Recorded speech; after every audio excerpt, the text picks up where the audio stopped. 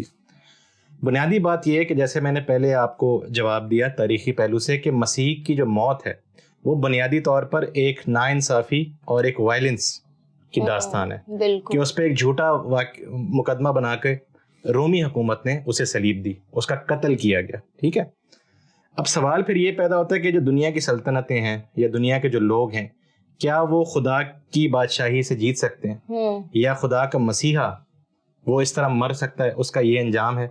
تو بائبل اس کا جواب دیتی ہے کہ نہیں, مسیح جو صلیب پر مرا ہے وہ قبر میں موجود نہیں, خدا نے اسے مردوں میں سے جلایا ہے. تو یہ ایسٹر کا پیغام ہے, اور یہ ان دونوں کا تعلق ہے کہ جو شخص صلیب پر قربان ہوا ہے وہ صلیب پر آج نہیں ہے, نہ وہ اپنی قبر میں ہے, وہ جی اٹھا ہے, وہ زندہ ہے, اور وہ زندگی وہ سب کو بخشتا ہے. اس میں آپ اس طرح سے اس کو دیکھیں کہ اگر میں کچھ الفاظ بولنا چاہوں کہ ان کا کیا تعلق ہے آپس میں, گڈ فرائیڈے اور ایسٹر کا, تو یہ ایک سفر ہے. اب آپ جب انجیل پڑھتے ہیں تو آپ یہ دیکھتے ہیں کہ جیسے ہی مسیح کو گرفتار کیا جاتا ہے اور جیسے یہ طے کر لیا جاتا ہے کہ اس کو صلیب دی جائے گی, تو کچھ عورتیں اور اس سے کچھ شاگرد اس کے پیچھے پیچھے چلتے ہیں صلیب کے اس مقام تک, اور پھر وہاں سے وہ اس کے دفنانے تک اور پھر اس کی تدفین تک وہ ساتھ ساتھ جاتے ہیں. تو یہ ایک سفر ہے گڈ فرائیڈے سے ایسٹر کا سفر. جو گڈ فرائیڈے سے جو ایسٹر کا سفر ہے وہ موت سے زندگی کا سفر ہے. اسی طرح وہ تاریکی سے روشنی کا سفر ہے, اور اسی طرح وہ غم سے خوشی کا سفر ہے. تو ہم ان 3 دنوں کے اندر یہ مناتے ہیں, اس سفر کو مناتے ہیں, اور پھر باقی پورا سال کرسمس تک یا پینتیکوست کی عید تک ہم اس خوشی کے اندر رہتے ہیں. یا میں ایک اور چھوٹی سی بات بھی کرنا چاہوں گا کہ جو دہقانی سوسائٹیز ہیں, ایگریکلچرل, خاص طور پہ یورپ کے اندر, جہاں سے کرسچینٹی کا آپ کو پتہ ہے ایک مین سینٹر ہے یورپ, تو وہاں پر یہ جو ایسٹر کا وقت ہوتا ہے کہ بہار اور گرمی کے بیچ کا وقت, تو اس میں جو فصلوں کا کھلنا ہے یا جو نئے پھول آتے ہیں وہ اس کو بھی ایک علامت لیتے ہیں نئی زندگی کی, جو یسوع مسیح ہمیں دیتا ہے کہ یسوع مسیح مردوں میں سے جی اٹھا ہے, تو اس کی ایک نشانی یہ ہے کہ ایک نئی فصلیں یا نئے پھول کھلیں. پھر اسی طرح پوری دنیا میں کروڑوں مسیحی ایسٹر والے دن فجر پہ چرچ جاتے ہیں, اور پھر جیسے ہی سورج طلوع ہوتا ہے تو سورج کے طلوع ہونے سے ایک نئی زندگی کی امید ہمیں ملتی ہے, کہ جیسے انگریزی میں کہتے ہیں نا, جیسے the sun rises then the son of God also rises. تو مسیح کی جو قیامت ہے, جو اس کا مردوں میں سے جی اٹھنا ہے, وہ ان فطری مناظر کو بھی ہمارے لیے سیکرمنٹل بنا دیتی ہے. تو یہ اس کی اہمیت ہے کہ جو موت ہے خدا نے اس موت کو زندگی میں بدل دی ہے. تو آج جو لوگ گناہ میں, اپنی مصیبتوں میں یا جسمانی طور پر بھی مردہ ہیں, ان کے لیے یہ ہوپ ہے کہ ان کو بھی خدا زندہ کرے گا. تو یہ تعلق ہے گڈ فرائیڈے اور ایسٹر کا. ٹھیک ہے, تو جب ہم دیکھتے ہیں کہ گڈ فرائیڈے اور ایسٹر کا ایک گہرا تعلق ہے, اور وہ ہوپ جو ہے وہ ہمیں زندہ کرتی ہے, اور جب ہم مسیحوں کی بات کرتے ہیں تو ڈفرینٹ طریقے سے اس ہوپ کے ذریعے سے وہ خدا کی حضوری میں آتے ہیں, وہ دعا کرتے ہیں, وہ کلام سنتے ہیں, سناتے ہیں, اور ان کے علاوہ ایک مین پارٹ ہوتا ہے وہ ہے ورشپ, کہ اسی ہوپ کے وسیلے سے ہم خدا کی پرستش کرتے ہیں. اس کے علاوہ لاون بھائی یہ ہمیں بتائیے کہ مسیحوں کی زندگی میں ورشپ کی کیا اہمیت ہے, کیوں مسیحی جو ہے ورشپ کرتے ہیں؟ ابتدا میں جب کلام تھا, کلام خدا کے ساتھ تھا, اور خدا کی روح پانیوں پہ جنبش کرتی تھی, تو جو جنبش کرنا ہے نا, ایکچولی وہ ایک ردم ہے. تو وہ ایک ازل سے ہی چیز آ رہی کہ worship is a continuously thing جو ہمیشہ کرنی ہے. آپ اس کے سیکوینسز کو دیکھیں تو ایک ٹائم پر خدا یسوع مسیح کی زندگی کے اندر بھی جو پہلو آئے, وہ ایک اچھے اسٹوڈنٹ بھی رہ چکے ہیں, کیونکہ ان کے والدین نے انہیں لکڑی کا کام سیکھنے کے لیے بھیجا, تو ان کی لائف کے اندر بھی ایک ردم چلتا رہا. جب انہوں نے اپنی خدمت کا آغاز کیا تو اس کے اندر بھی انہوں نے فلو دیا, ٹھیک ہے, اس کے اندر سسٹمیٹک طریقے سے انہوں نے اپنی زندگی گزارا. تو یہ ورشپ کا اور کرسچینٹی کا ایک بہت گہرا تعلق ہے. تو آج بھی ہم اپنے چرچز میں دیکھتے ہیں کہ جب ہم ورشپ کرتے ہیں تو پاک دل, صاف دل اور خلوص کے ساتھ نہ کریں تو خدا کا روح اس جگہ پہ جنبش یا ہمارے بیچ میں سے گزرتا نہیں ہے.